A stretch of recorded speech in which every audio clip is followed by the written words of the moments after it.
Émeric Caron, l'interview. Christian Cardon, bonjour. Bonjour. Vous êtes porte-parole du Comité international de la Croix-Rouge, spécialiste du Pakistan. L'ONU parle de la pire catastrophe naturelle qu'ait jamais connue le pays suite aux pluies torrentielles de la mousson. Vous confirmez le bilan, 1600 morts, 13 millions de sinistrés? Tout à fait, c'est les chiffres avancés pour l'instant par les autorités sur place. C'est vrai qu'on est face à une catastrophe énorme. Ça fait maintenant 13 jours que les pluies ne cessent de tomber sur le Pakistan, le nord d'abord touché, et puis maintenant, on l'a vu les derniers jours aussi, également les régions et provinces du sud du pays. 2 millions de sans-abri? C'est difficile aujourd'hui d'avoir des chiffres très précis. C'est vrai qu'aujourd'hui, on est aussi bien, je pense, les autorités pakistanaises que les humanitaires locaux et internationaux actifs sur place face à une catastrophe d'une ampleur tellement grande que je dirais aujourd'hui la priorité c'est vraiment l'action et c'est d'essayer d'abord de coordonner tous les efforts pour venir en aide aux personnes et non pas d'avoir des chiffres très précis à l'instant. Qu'on comprenne bien la situation, en tout cas, c'est vraiment une catastrophe qui affecte tout le pays, du nord au sud, de la vallée de Swat jusqu'aux environs de Karachi. Tout à fait, ça a commencé donc vendredi dernier avec surtout la région appelée Khyber Pakhtunkhwa qui a été la plus touchée pendant les premières journées. Et puis maintenant, on s'étend petit à petit vers les régions du Punjab, du Baloutchistan, de Sindh. Donc c'est vraiment aucune région du Pakistan n'a été épargnée. Alors même si c'est peut-être un peu compliqué d'enfiler des chiffres qui parlent pas forcément toujours, on parle quand même de 6 millions de personnes qui auraient actuellement besoin d'aide humanitaire. C'est un chiffre énorme. Quels sont les besoins les plus urgents? L'eau potable, j'imagine, la nourriture?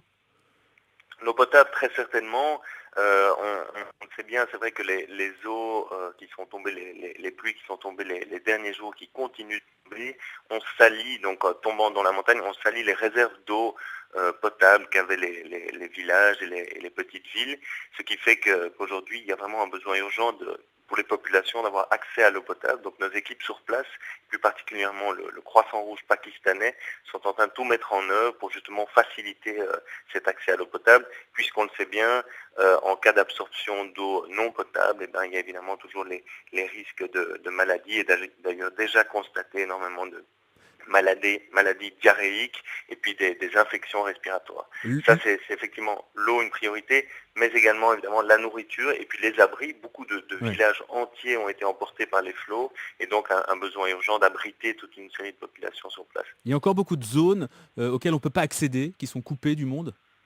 Oui, alors les destructions sont également au niveau infrastructure routière sont énormes dans tout le pays, des routes et énormément de ponts qui ont été emportés par les flots et donc qui rendent l'accès extrêmement difficile à certaines zones qui n'ont d'ailleurs pas encore reçu d'aide humanitaire. C'est la même chose au niveau aérien. Les autorités pakistanaises qui travaillent surtout au moyen d'hélicoptères n'ont pas pu accéder en raison de la météo extrêmement mauvaise des derniers jours et donc ont dû souvent retourner à la base. Et comment on fait quand on est une ONG même aussi importante que la Croix-Rouge pour savoir par où commencer dans une situation comme celle-ci? Écoutez, c'est extrêmement difficile. Toute catastrophe naturelle est toujours différente d'une autre. Aujourd'hui, au Pakistan, je dirais qu'une des difficultés majeures, c'est l'ampleur. Ça paraît bizarre de dire ça, mais c'est vraiment l'ampleur de cette catastrophe qu'on a vue au début vers le nord, maintenant qui s'étend sur tout le pays. Et donc, c'est effectivement une question qui est posée, de savoir par où commencer. C'est vrai qu'en ce qui concerne la Croix-Rouge, plus particulièrement le mouvement de la Croix-Rouge et du Croissant-Rouge, il avait un avantage, c'est d'être présent sur place avant les inondations. Comme vous le savez, le Comité international de la Croix-Rouge travaillait à une présence au Pakistan depuis 1947. Et donc ça, sur ce point-là, ça a pu faciliter avec les contacts précieux du Croissant Rouge, qui étaient déjà, bien évidemment, disposés dans différentes régions du pays, qui ont pu assez rapidement nous faire un état des lieux de la situation. Ça n'empêche que l'accès reste très clairement un des défis d'aujourd'hui.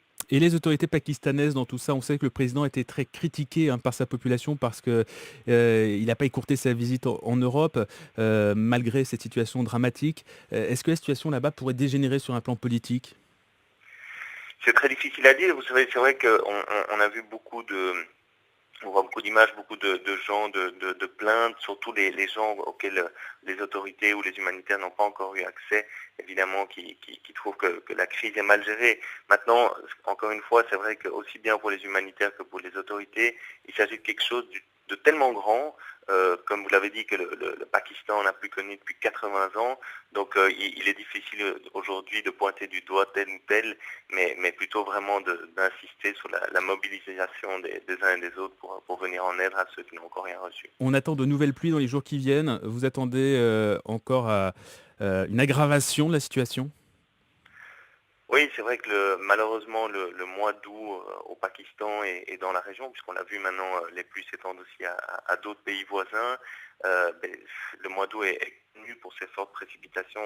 On est encore au début de ce mois d'août et donc on est en plus face à l'ampleur de cette catastrophe dans un on a vraiment l'impression qu'on ne voit pas encore le bout, c'est-à-dire que les pluies continuent de tomber, la météo est mauvaise pour les prochains Oui. jours.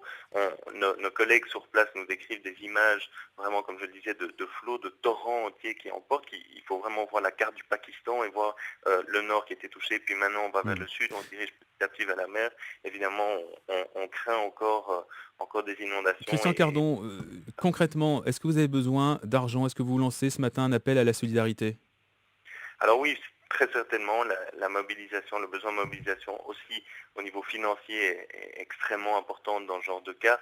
Pour ce qui est du mouvement de la Croix-Rouge et du Croissant-Rouge, un appel a été lancé de 17 millions de francs suisses la semaine dernière par Des la coordonnées, fédération. des coordonnées Sur le site internet voilà. aussi bien de la fédération de la